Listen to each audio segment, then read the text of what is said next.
Welcome to ஜோலா kitchen. இன்றைக்கி சாத்துக்குடி juice போடலாம் வாங்க, போட்டு காமிக்கிறேன் வாங்க. இது ஆதியில் உள்ள ஜூஸரு. இப்போல்லாம் மிக்சியில் போட்டு அதுக்குன்னு தனியாக ஜூஸர் வந்திருக்கு. அதில் போட்டு அரைச்சி கரைச்சி அதெல்லாம் வந்து சூடேறி போயிடும் ஜூஸு. நம்ம ஒரு 3 பழம் எடுத்துப்போம், பெரிய பெரிய பழமாக 3 பழம் எடுத்து இதில் வச்சு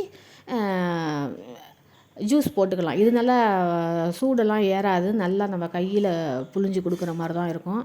எங்கள் வீட்டுக்காருக்கு நான் டீ காஃபியெல்லாம் கட் பண்ணிவிட்டு இப்போ இதை தான் கொடுத்துட்ருக்கேன்.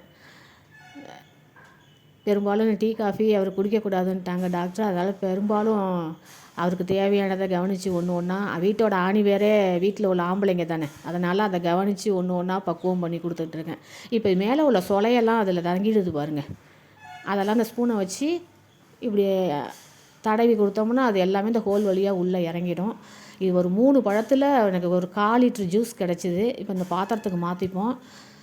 நான் இதோட என்ன சேர்த்துருக்கேன்னா, நம்ம பாதாம் பீஸுன்னு வந்து கடையிலலாம் விற்கும். நம்ம வந்து இப்போ ஒரு 10 வருஷத்துக்கு முன்னாடி சர்பத்தெல்லாம் கடையில் குடிக்கும்போது ஜெல்லி மாதிரி போட்டிருப்பாங்க அதில்.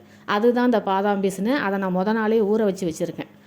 அது ஜெல்லி மாதிரி இருக்குல்ல, அதை இதோட கலந்து கொடுத்துருவேன். அது உடல் சூட்டை தணிக்கும், குளிர்ச்சியும் கூட. இன்னொன்று, இந்த டாய்லெட்டு போக மாட்டேங்குது அப்படிங்கிற பிரச்சனை உள்ளவங்க இதே மாதிரி சாத்துக்குடி ஜூஸ் போட்டு இந்த பாதாம் பீஸனை ஊற வச்சு சாப்பிட்டிங்கன்னா அடுத்த 15 நிமிஷத்தில் நல்லா போயிடும், வயிறு கிளியர் ஆகிடும். சின்ன சின்ன விஷயத்தெல்லாம் நம்மளே பார்த்துக்கணும். தொட்டதுக்கும் டாக்டர்கிட்ட போகக்கூடாது.